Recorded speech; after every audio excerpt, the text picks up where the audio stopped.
up and says, well, I know that they were worshiping idols, and I say, prove it. He's not going to find a pasuk in the Chumash. But as far as the fever of the psukim is talking about, Israel is everywhere, and the Egyptians are disgusted.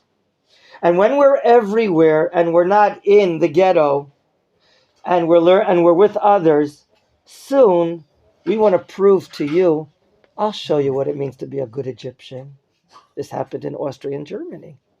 Pre-World War II. It's happening today where? China. In China? Jews in China? Yeah. I don't believe you.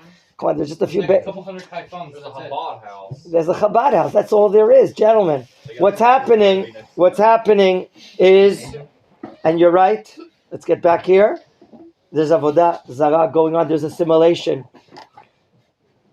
In one of my shiurim this week, we got up to the pasuk that Mr. Resnick was very interested in getting up to.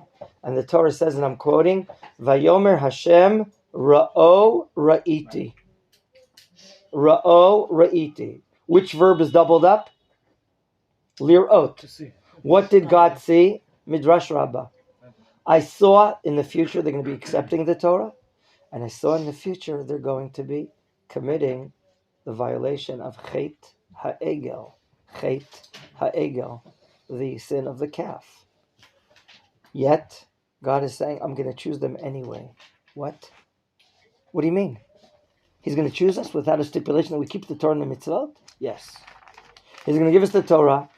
Whoever can become tzaddikim and reveal the true inner being that they have inside themselves, fantastic.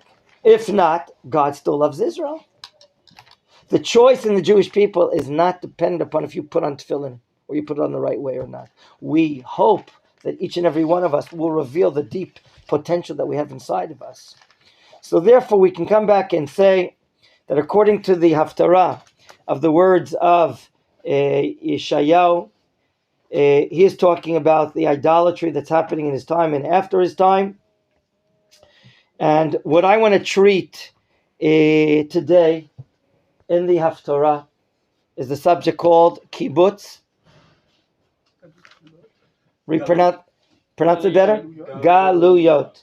Kibbutz galuyot. Likabetz, the verb means, of course, likabetz. To amass? To gather. And galuyot? Redeem. No. Galuyot is the plural of? Galut. Galut, which means exile. The gathering of exiles. Okay? Right here on this table, we have several continents or several states from North America that are sitting at one table.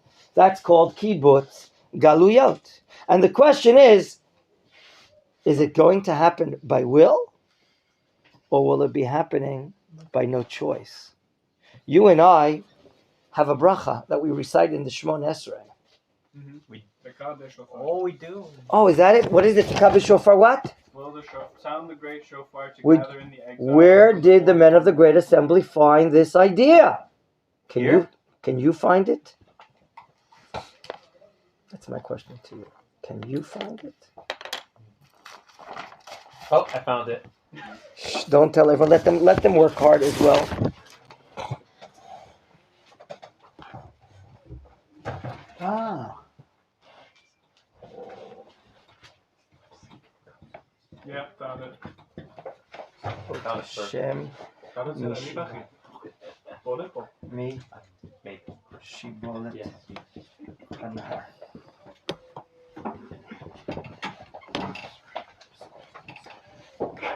I'm going to need other colors. Vaya bayomahu, go ahead. Vaya. Oh, would you like me to read the pasuk? Yeah, read it. Vaya bayom. והיה ביום ההוא יתקע בשופר Yitaka. בשופר גדול ובאו העובדים, that's עובדים with an aleph. Right. Found it. Okay. Eretz Ashur, from the land of Ashur, והנידחים בארץ מצרים והשתחוו להשם בהר הקודש בירושלים. Very nice. You just read Pasuk Yud Gimel 13 of chapter 28. 27, thank you. Gentlemen, the subject that we like to address in this Haftarah, and then go to the Chamor subject. I know I get your intention. I didn't call you a chamor. Chamor. I didn't call you a chamor. We'll talk about that later. Should we be seeing a connection between the word Gentlemen, your attention here. The question is, Yeshayahu the prophet, prophesizing for the future from God, will kibbutz galuyot, in gathering of exiles, will that be by will or by force? We have two psukim or phrases of psukim on the board, one in green and one in red. Okay? Let's honor everyone. If someone wants to get refreshments, so please honor everyone. Pass it down. To me, based on the reading, at least in the Hebrew, that it'll be by force. Okay, so let's read it. Let's deal with the first one from Pasuk. Where is it? Pasuk Yud Gimel. No, in verse 12. Vaya bayomu, and it'll be on that day. Yachbot Hashem, God is going to smack mishibolet hanahar. A shibolet is an ear of corn, a stalk of wheat. Okay? What is God going to do? What is this analogy? God will smack the shibolet. Now, what does this have to do with kibbutz galuyot? This is the question that Isaiah is asking. I once learned this from one of my rabbis, Rav Eli Mali, the Rosh Yeshiva in Yafo. Will we return by ourselves, or will others cause us to return? How will it be? And we see that twice the word bayomahu is mentioned here. Once in Pasuk 12, Yud Bet, and once in Yud Gimel, the one that you read. Do you notice? Bayomahu, on that day. So when we're talking about the return to the land of Israel by the Jewish people, we see, will we be positively active in that, or will we be affected by it and with no result? Let me develop the idea, please. In other words, will God be smacking us? Like you, the farmer, you smack the ear of corn in order to take out the granule of grain out of the chaff, like a farmer does when he threshes through an animal or using other device? Or will that be bayomahu? Or will the bayomahu yitaka b'shofar gadol? A great shofar will be sounded. Lights of Zion will be illuminated. The goodness of the Jewish people back in the land of Israel will be obvious, will be clear. That persons will make their own decisions. I want to join. I want to get on the bandwagon of joining the Jewish people here in the land of Israel. So let's go back to these two parallels. In the first one, Am Yisrael is likened in the Galut, and we're likened to a grain, an ear of corn, a shibolet. Shibolet. Can you pronounce that? Shibolet. Okay, you're getting close to becoming a farmer. Very good. A shibolet. And some of you know, you're not a city boy, are you? Unfortunately. Some of you know that every ear of corn is wrapped up, and inside is the nucleus, the garin, the seed itself, the grain itself, inside the chaff. Inside the chaff. Now, for you to take out the grain itself, you're going to have to smack this ear of corn, okay? And then what happens? The straw breaks, and then you can take out the seed of the wheat out. Wheat, would it be grain? You mean the cob? Like no, we're going to take the chaff. He means the individual piece of corn. The individual granule of grain is wrapped up and protected by its chaff. In order to take it out, usually often historically they would put it all on the floor and have animals stomp on the floor, and it would pop out, and then they would collect it. That's wheat. No, but from Alabama, Kentucky, when you say corn, people mean in North America corn, what do they mean? Corn. They mean corn. They mean wheat. We mean corn. I've never heard anyone called so American. No. Wheat. Okay. Corn is corn and wheat is wheat. Yeah. Okay. You're misgendering wheat. Okay. I don't know. Okay, so when I say corn, it could be this or that, doesn't make a difference, because the process is equal for all. And this is, by the way, we're learning the laws of Shabbat, how to separate one from the other. All Now, of us Ashkenazi, and you all think Kitnios is grain. okay, gentlemen. Okay, let's now leave the Levit and get back to our serious learning.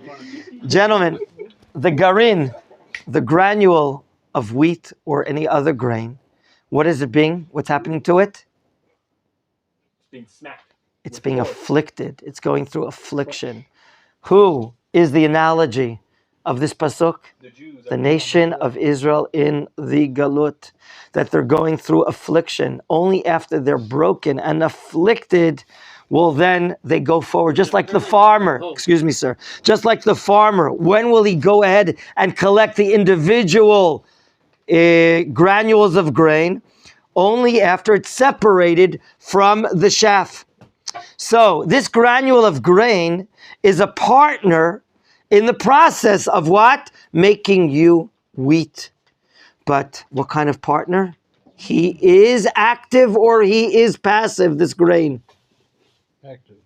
Passive. Obviously he's passive. He's being hit. He's being hit. The grain is being hit. He's going through affliction, and then he pops out, and then he appears to be the granule of grain.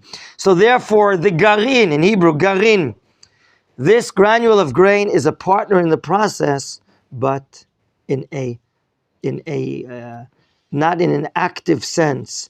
In the end, he'll get to the angel's bakery, and they'll bring all the granules of grain, and they'll make flour in it. That is analogy number one. What is it analogous to? That only after the Jews are afflicted, unfortunately, only after they're pained, unfortunately, do they understand that this is not home for us and we have to make a change. That's analogy number one, by talking about the stalk of grain or the ear of corn that we're talking about. Is that also the second analogy?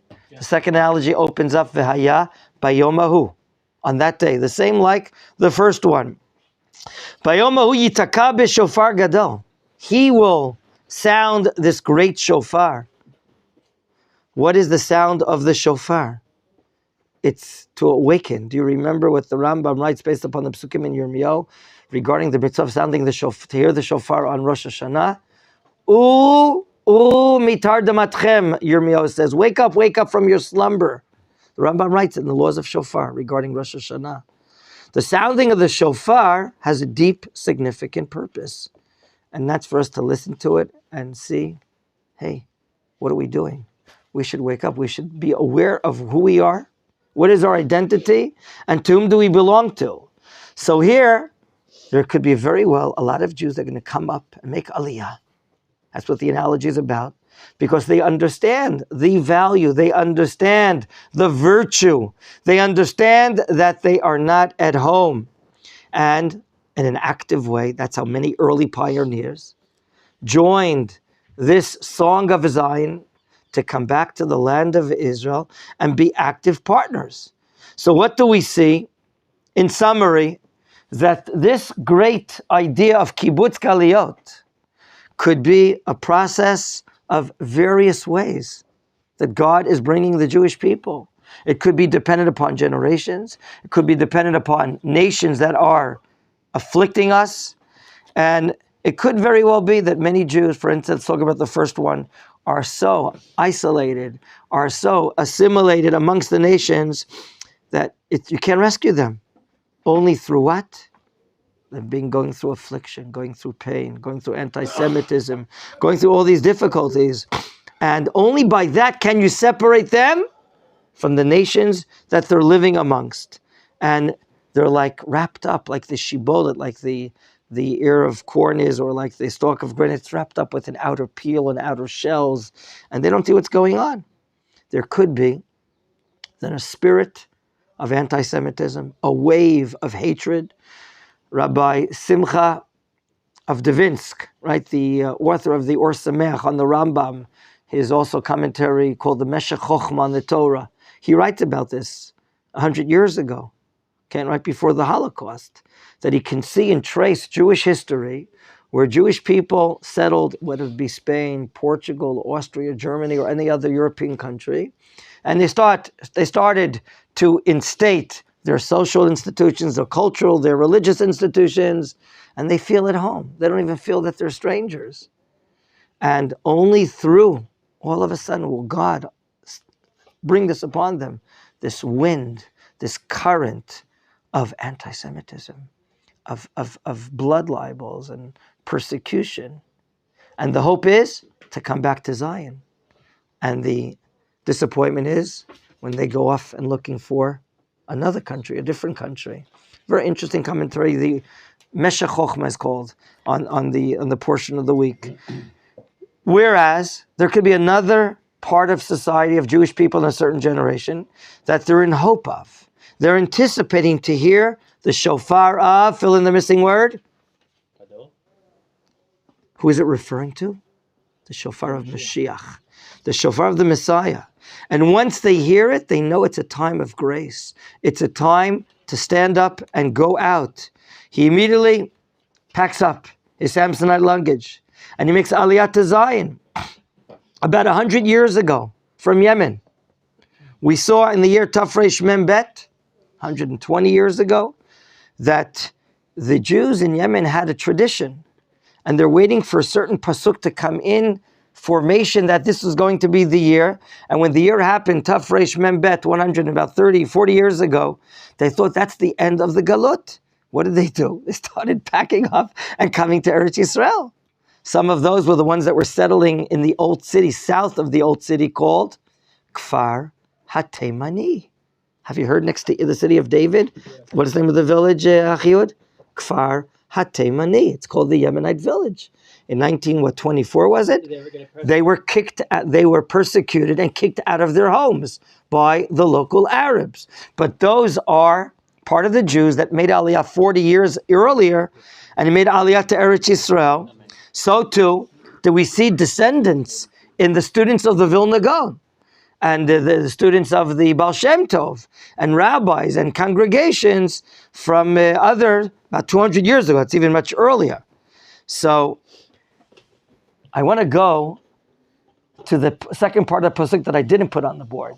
Vaya bayomahu yitaka b'shofar gadol. And then what does it say? Uvau ha'ovdim with the letter Aleph. Who are the Ovdim, gentlemen? Who are the Ovdim? What's an Ovdim?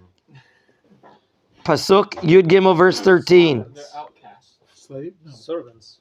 No, that's with an ayin. Look again in verse 13. Yud Gimel? Halach li ibud. What does the verb halach li ibud mean with an aleph? It got lost. Ibud. What is an aveda?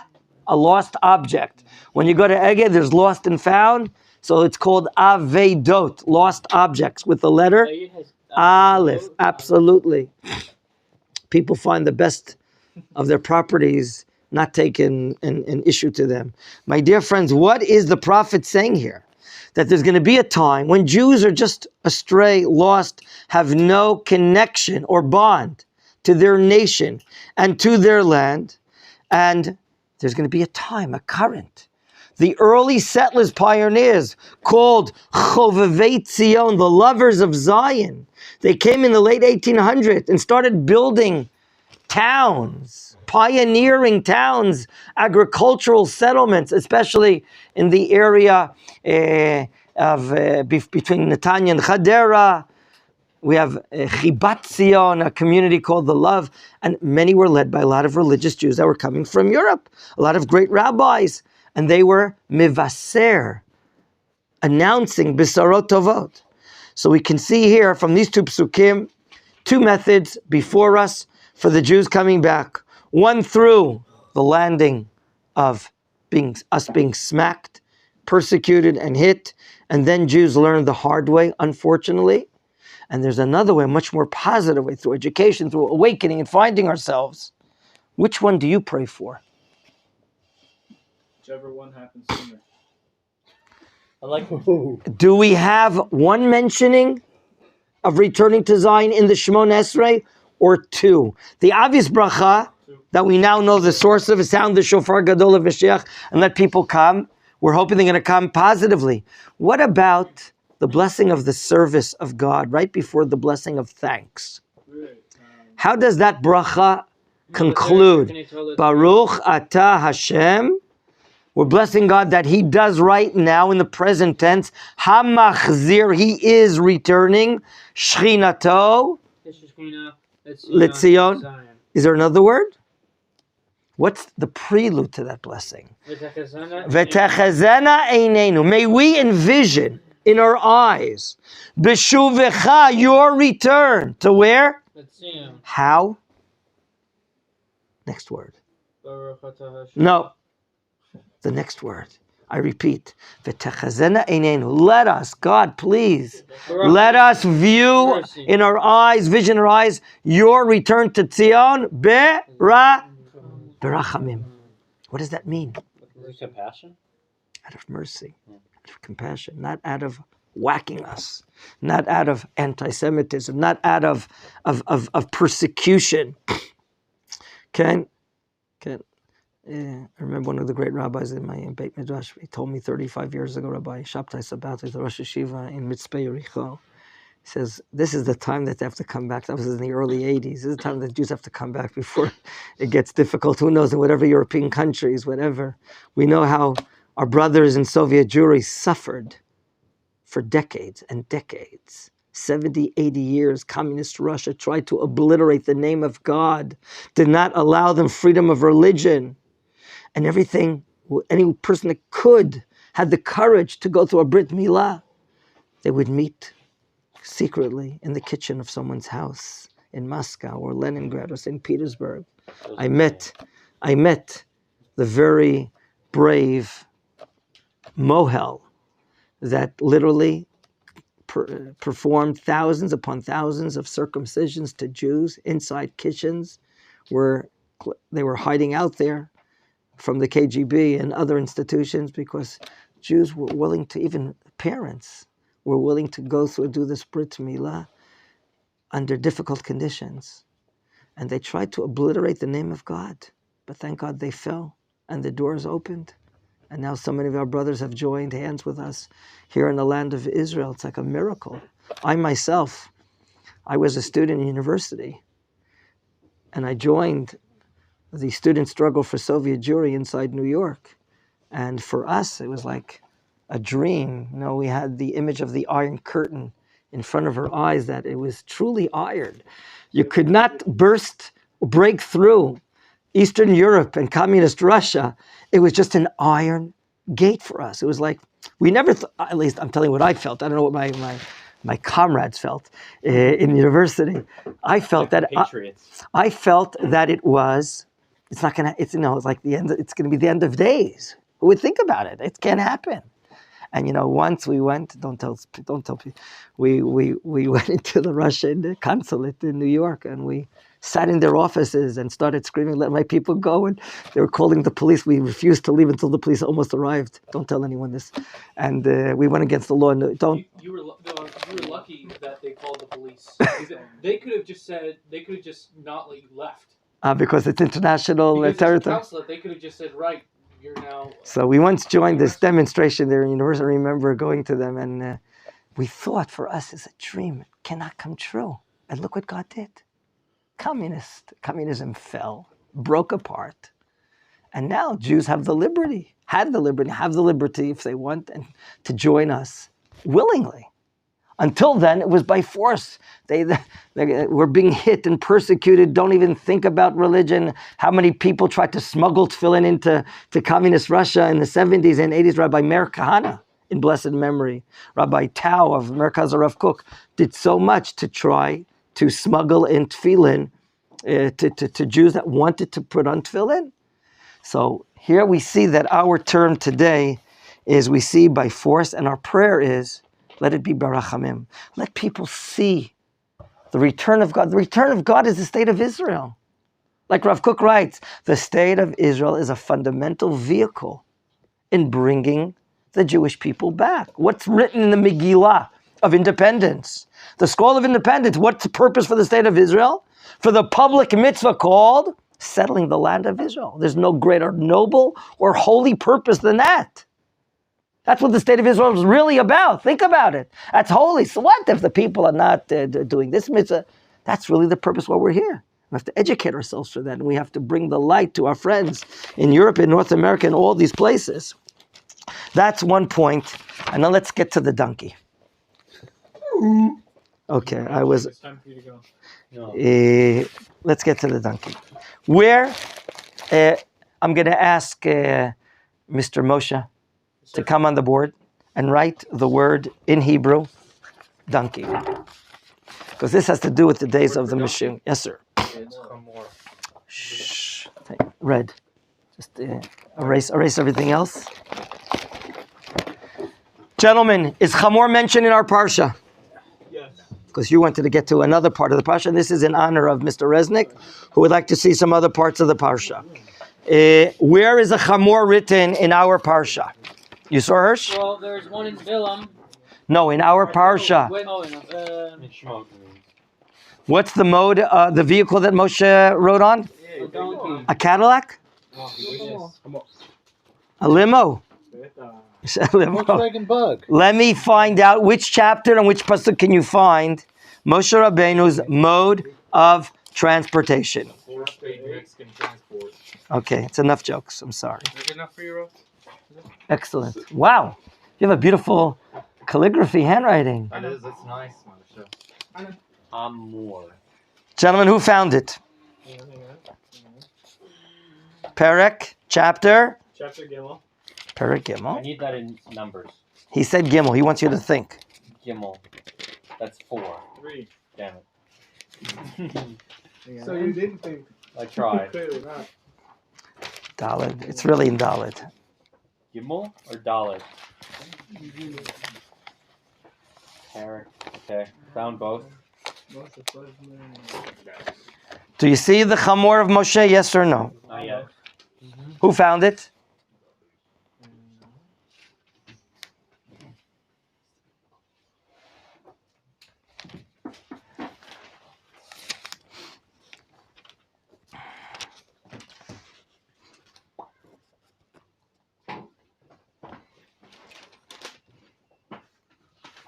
I can't find it in Gimel. Oh no.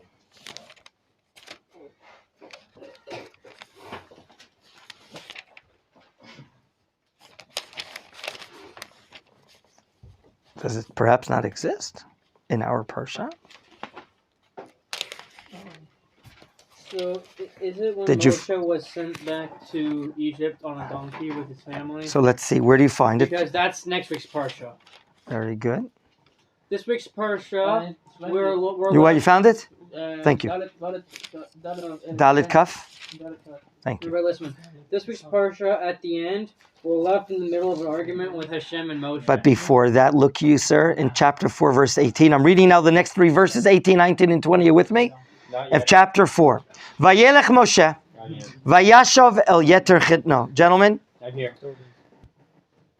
Moshe Rabbeinu was appointed the savior, the leader of Israel, to redeem them. Instead of going forward and redeeming him, he goes back on a return ticket. Pasuk 18, follow the reading. Vayelech Moshe vayashav el Yeter Chodno. He goes back to his father-in-law. Yeter has several names. One is Yeter, another is Yitro, another is Something Reuel. Yeah, I'm going on. Names. Vayomer lo, and he says to him, Elchana, can I go? Vashuva el achai asher b'Mitzrayim? Come on. You're appointed president. You're appointed like a king. You're going back? Rav Yisrael from Salant, one of the great heads of the Musar movement, would say, here's a great example of what's called in Yiddish, Menschkeit. Menschkeit is mannerism. He, you know what? He was given a wife, a roof over his head, supported partially by his father-in-law. He says, I want to go back and get permission. Wow, that's Moshe. Derech Eretz, the proper conduct and behavior. And what does Yitro gives him a blessing? What does he say to him at the end of verse 18? Lech leshalom, go in peace, meaning may everything be complete and full. Follow the reading, please, in verse 19. Vayomer Hashem el Moshe, God says to Moshe, Bimijan, right? He's back in Midian. He didn't go to Mitzrayim yet. Lech shuv Mitzrayim. 2 imperative words. Lech shuv, and go back to Mitzrayim. Why? Ki metu kol anashim mevakshim et nafshecha. Those people that put you on the wanted list, that put an APB on you to kill you because you killed that Mitzri, they're gone. They're gone. There's less public pressure against you. Some of the billboards have already taken off your picture and names of wanted prize for finding Musa, and so on and so forth. And now, in verse 20, Vayikach Moshe et ishto, his wife, V'et panav, and his sons. I'm in verse 20 of chapter 4 of the portion of the week, Hirsch. And Vayarkiveim al hachamor. He saddles them on the donkey. Vayashov arza Mitzrayim, and he returns to Mitzrayim. Vayikach Moshe mateh Elokim, he takes the divine staff, biyado, and he's going to redeem the Jewish people.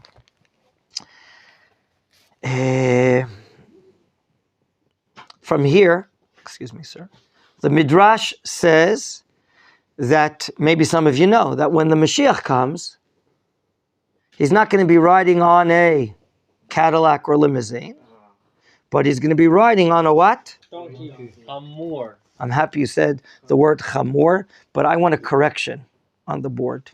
There's a vowel which has to be corrected. What is it, Natan? Meaning? It says chamur. Right. And come to the board, please. Come to the board. No. Equal rights. Come to the board. Thank you. David has. What's wrong with it? I don't get it. He's going to show you right now. The dot's supposed to be above the vav, not. If it's a strict matter, Hamor. it's a davar chamor. I repeat. It's a davar chamor, a strict matter. But we're not talking about a strict matter. We're talking about a Hamor. chamor with the vowel above the vav. Thank you, Natan. This is all planned out. This is all planned out by these two, just to show proper ways. Now, of all, question one, what do I care how Moshe traveled on Chamor? And by the way, wouldn't it be more suitable for the honor of Moshe that's chosen to be the leader of Israel to ride on top of an Arabian what? Stallion? What is it called in English? An elephant. Why not An elephant. We're not in Africa yet. We're northern Africa. We're in Mitzrayim. So you would have thought that he would be riding on some sort of silver chariot. horse, stallion, right? By the way, this question is not asked only by this lively, righteous group.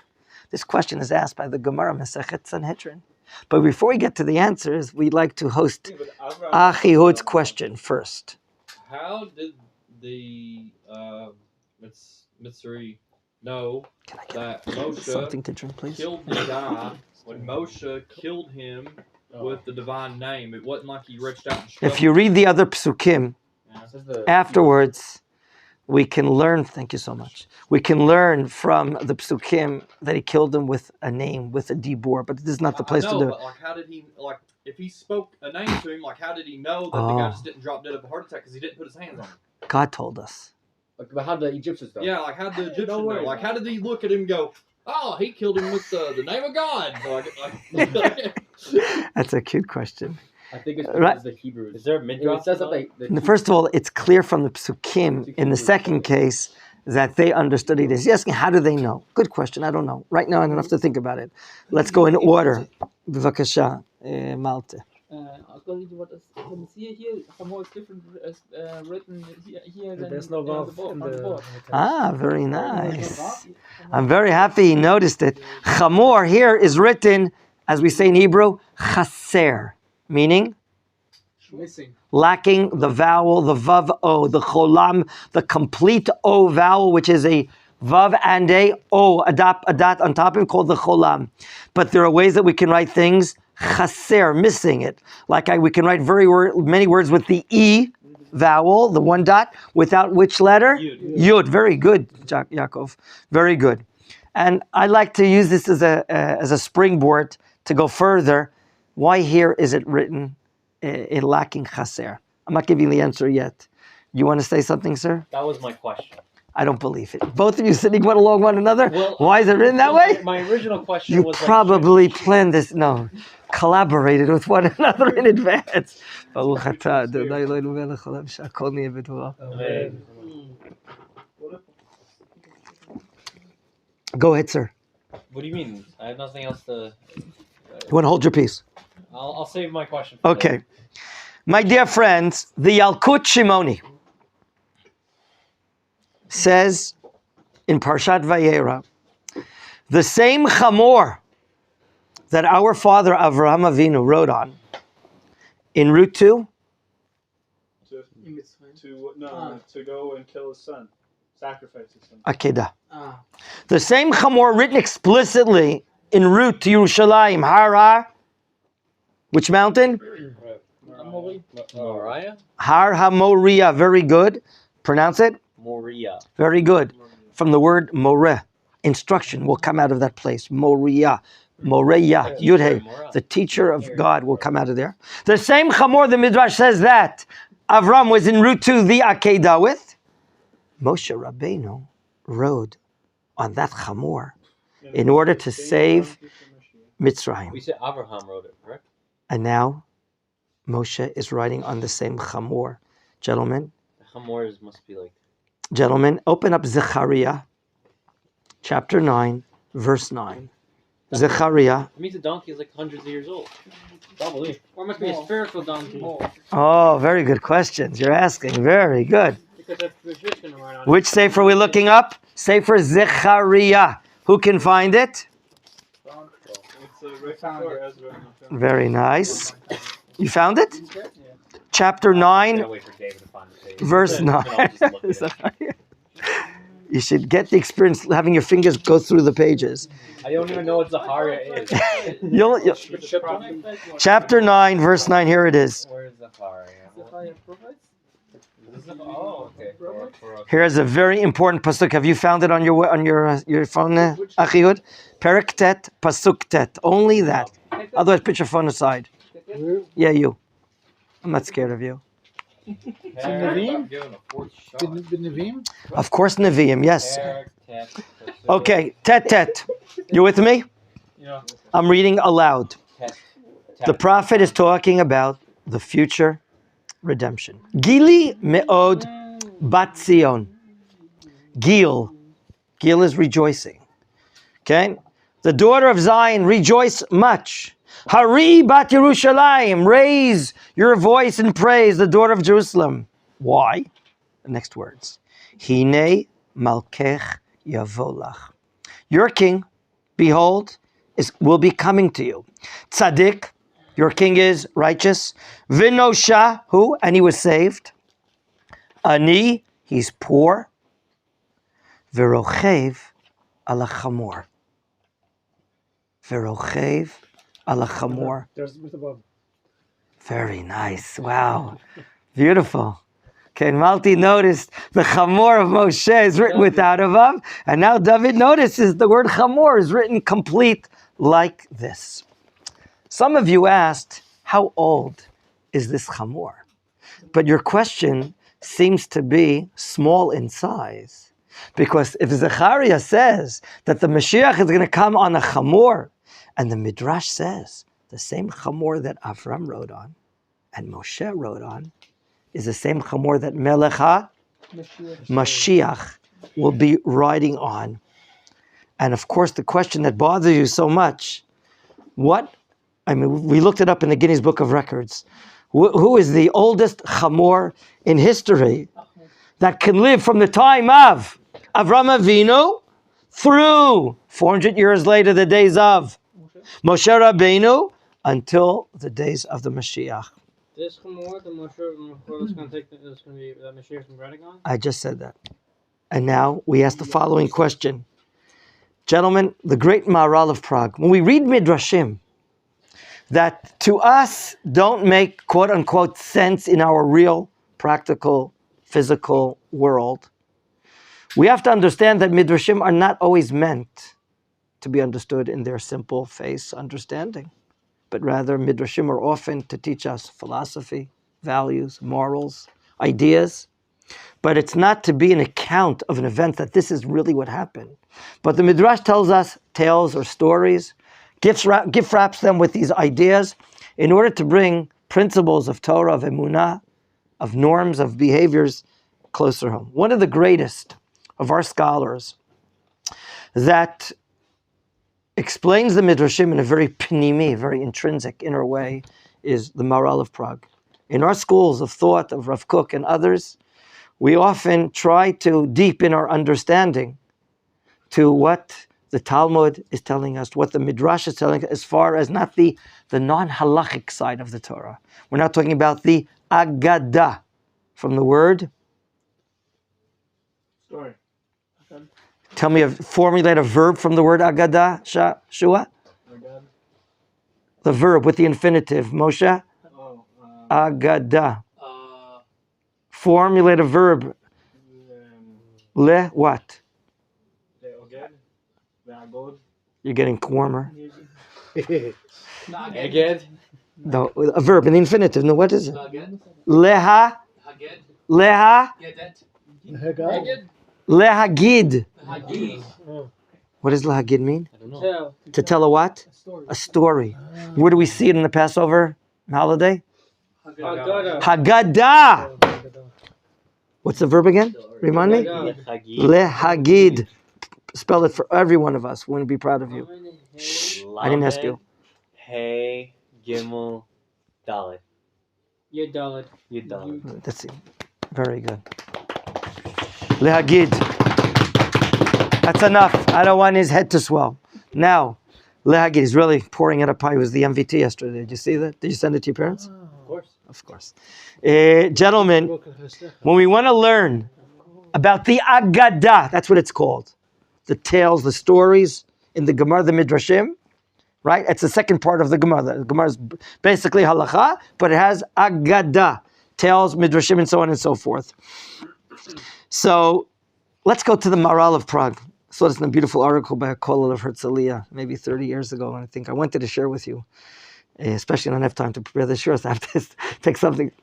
I have to take some things that I already have prepared. Malti, don't do that again, Malti. Okay, I'm just joking. I'm just joking with you. Gentlemen, has anyone ever taken care of a chamor? Once or twice. I have. I actually have. Have you? Like For 20 minutes. a moose? Okay. When we moved to the hilltop place where we're living now for the last 15 years, after about 2 years, my son found a chamor walking astray. Now, obviously, it comes from where? The people live in the valley. An Arab village, obviously. Okay, an Arab village. He decided, he says, Abba, I'd like to keep it. I said, what? We're city people. We don't have a ranch, I said, you sure? The chamor is not an easy animal to take care of, and they're stubborn, and this and that. No, Abba, I'm going to feed it every day. So he was bored because he didn't have really friends in our little town at all. So I said, let's be befriended to a chamor, take care of a chamor, keep him occupied, keep him out of trouble in the afternoon hours after school. That's what. Is this where you guys live now? We're living there. Yeah. We're going to have a Shabbat coming up. After the chamor. 1 second. So he tied him up at different places in the town where we're living by boulders and stocks and let him eat, the weeds and the straw and all the things that are drying up. But then he was getting tired after a few weeks, It's not easy for 5th grader to start taking care of a chamor every day. So who's going to do it? You? Exactly, Moshe. I'm going to have to do it. And I got my first experience with a chamor. Why was he stubborn? When you want to move him from one place to another place, he is the most stubborn. What we call in English a mule. What do we mean when you call someone a mule? That he's a stubborn person. My dear friends, the most animalistic animal that we have of all animals is The chamor? why? The Maharal talks about this. Of all animals that God created in the world, someone that's always involved just in eating and loads on his back, all of it, is a chamor. He's not aware of what's going on to the right or left. It's not by mere incidents that he's called chamor, because what noun or way of life comes out of the word chamor? What does chomer mean? Materialism. Very nice. Chomri, materialistic. Chomri. The names are an essence, as we know. Every animal has a name. Every human being has a name. Every Jewish name, of course, by definition, has an essence. And therefore, not for bare incidents is the donkey called the chamor, because he represents the most materialistic animal that we know, the most lowest animal that we know. And why is he called that? Because he's so connected to material living. I hope when you become drivers on the roads of Israel, okay, and you make a mistake or something like that, and don't be dumbfounded that someone's going to open his window, he's going to call you a chamor. You've heard of that, David? Sure. Oh, really? I never knew that. In Israel, it's unfortunately, I'm adding the word unfortunately, people use this as a curse word, right? And they try to deface you and lower you by calling you a chamor, especially when we're talking about dumbness, stupidness. Okay? Okay? In other words, if we're now going to go to the depth of understanding the concept chamor, and how the Torah literally writes regarding Avram, quote, Rochev ala chamor. Moshe Rochev riding on, lirkav. Rechev in modern day Hebrew means? Road. A car. Rechev. Rechev is a car. Can you learn that? And Paro, when we get up to Paro, what are the Rechavim referring to? Chariots, right? Because they have wheels. Rechev. Okay? We're going to be learning that there are people that they can't control themselves in the material world. There are people that cannot control themselves in the spiritual, but allowing the physical side of themselves to navigate their lives. Where there are others that can navigate their lives and control the physical world. The chamor is the physical world.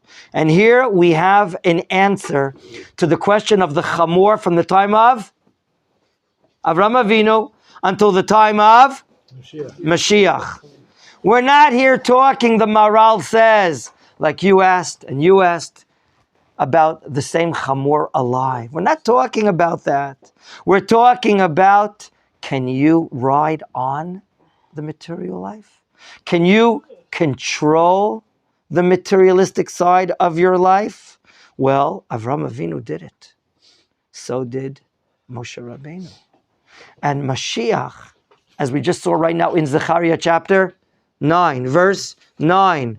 It's an easy to remember. When he's talking about that the Mashiach will be coming riding on a chamor, it's going to be meaning that here in the history of mankind, we have these individuals that have the great potential to be riding on their chomer, meaning they're of great spiritual height. And this is what's anticipated in the generation of Mashiach. It says the Yomota Mashiach. It's not only going to be the Mashiach himself riding on material life, but the days of Mashiach are the days of great light, are the days of great pioneerism, the days of volunteerism, being klalif, working on behalf of the collective. Okay? Every soldier that's sworn in to serve Am Yisrael in the army is willing to give up his life. And he swears for that. Here you have youngsters, 18, 19, 20-year-old young men that are so noble. They want to contribute. And they're willing to give up. These are great days where the light of kindness, the light of the state of Israel are in front of us. So these are the days when we have a greater potential not to be in captivity to our Yetzer Hara, not to be in captivity to the chomer, to the materialistic life. Rather, we can also be like Avraham Avinu. Rochev, what's the next preposition? Al hachamor, riding on the chomer, riding above the materialism, being on a spiritual level. So this explanation certainly settles the questions that we've asked. Here in the Midrash, it doesn't have to be understood. Yes, it's the same one, and he has a beard this long. He's, 3,900 years old. No, we're not talking about the same chamor. What do you think Chazal are? What are we talking about? A super duper chamor he was mummified, now he's coming back to life? No. We're talking about the ideology. We're talking about the idea, the values. And therefore the Mashiach, He's going to be riding on the chamor and not a sus. Remember the Gemara asked the question in Sanhedrin, why shouldn't this valiant, this noble leader, the king of the Messiah coming, he should be riding on a Cadillac or a Lincoln Continental? What is he coming on a chamor? Answer, he's not going to be riding on a sus. He's going to be riding on a chamor because he's riding on top of the material side of the life. And therefore, when we're learning here about Moshe Rabbeinu, Moshe Rabbeinu, from the outset, when he was born, how he was hidden, how his life was saved, how he cares about his brothers in spite of the fact that he's growing up inside the Egyptian monarchy, the Egyptian palace, with Egyptian society, which is so gross, so terrible. Moshe Rabbeinu was a nefesh gedolah. He's an amazing nefesh. But don't make a mistake that he is an exception to Am Yisrael. Rashi, page 32, Masechet Brachot, if I'm not mistaken, when the Gemara says Moshe Shakul Keneged Kol Yisrael, that he's weighed up against the weight of Israel, meaning the Kedusha, the uniqueness, the greatness of Moshe Rabbeinu, he's tapping on to the uniqueness and the greatness of the nation of Israel. He's not different. Don't raise the question, you with the kippah, saying that, Moshe Rabbeinu was the greatest prophet ever. You're right. Lo kam bi Yisrael ke Moshe, never was, never will be. That's from the point of prophecy. But the point of the holiness of Moshe Rabbeinu, he represents what's inside Am Yisrael. And he's tapping onto that. God is allowing him to tap on it. And he cares so much for his brothers. And when he's offered the job, he doesn't say, well, what are the fringe benefits? What are the what kind of pension plan are you giving me? He's not interested. He says, I don't even want it. Who am I? I'm nothing. In other words, he has humility. But he's a person that's willing to care for the klal, as we learned in our group this week. In the 3 cases the Torah mentions about how he's going to rescue the one that's being oppressed, persecuted, pursued. Once, it's an Egyptian hitting a Hebrew. The second time, it's 2 Hebrews feuding and willing to hit one another. And the third time, he saves strangers that he never met up with in his life. The daughters of Yitro. So we see that the essence of Moshe, and that's what the Mashiach is going to be about, is the willing to care for others, to give your time, your talents, your energies, to save others, to help others. That's what we said from the root of the word Moshe. Remember we talked about the commando unit, the naval commando unit, Limshot min hayam. Limshot is to draw out of the water, to rescue. We brought the question of the Sforno, do you recall? When the name is given by who? Who is he called Moshe by whom? Bat Paro. She's not an Orthodox Jewish woman, is she? Well, depends who you ask. No, she's not. And the Gemara says that he had 10 names. One of them is Avigdor, Tuvia. But the name that the daughter of Paro remained. She did chesed to him. She saved his life. She brought him home. She allowed Moshe to be back to nurse from his mother for 3 years until he became a grown-up little child. And he's not called, like the Sforno asks, he was saved. He should have been called Mashui from a grammatical point of view. He was saved. He's going to be a Moshe, he's going to be a savior. Limshot from min hayam, right? You draw people from the water. Limshot min hayam. That's the verb. It's a very hard verb. It's only for the Shayetet Shloshesrei to use something like that, right? The Shayetet Shloshesrei guys. Okay? So they are saving. That's the essence of Moshe Rabbeinu. And you know what? We have to be like Moshe Rabbeinu. And it doesn't have to be at the border. It doesn't have to be in the air. It doesn't have to be at the other end of the sea. Right here where we are in Machon Meir. You're caring for others. You're asking how you're doing. You're not feeling, well, can I help you out? Can I bring you something? Can I do something from you? Can I learn with you? To do chesed and care for others and not just to be by ourselves is really the name of the game of Judaism. That's what idealism is really about, caring for others. We were all trained. We all grew up in these Western societies where, mind your own business, honey. Don't even, keep away. Don't do this, don't do that. Just be for yourself. That's selfishness. We're learning from these great images of Avram, Yitzchak, and Yaakov in the 12 tribes, and now Moshe, what it means to be a klali person, idealistic person. May all of us grow and grow in this great ideology of klaliyut, of giving ourselves, and be like a Moshe Rabbeinu, and help our fellow Jews to be absorbed here in Eretz Yisrael in this wonderful time of the Mashiach. Amen. Ken Yehi Ratzon. Amen. That's it, boys. Have a great day. Beautiful Shabbos. You too. Shabbat Shalom. I read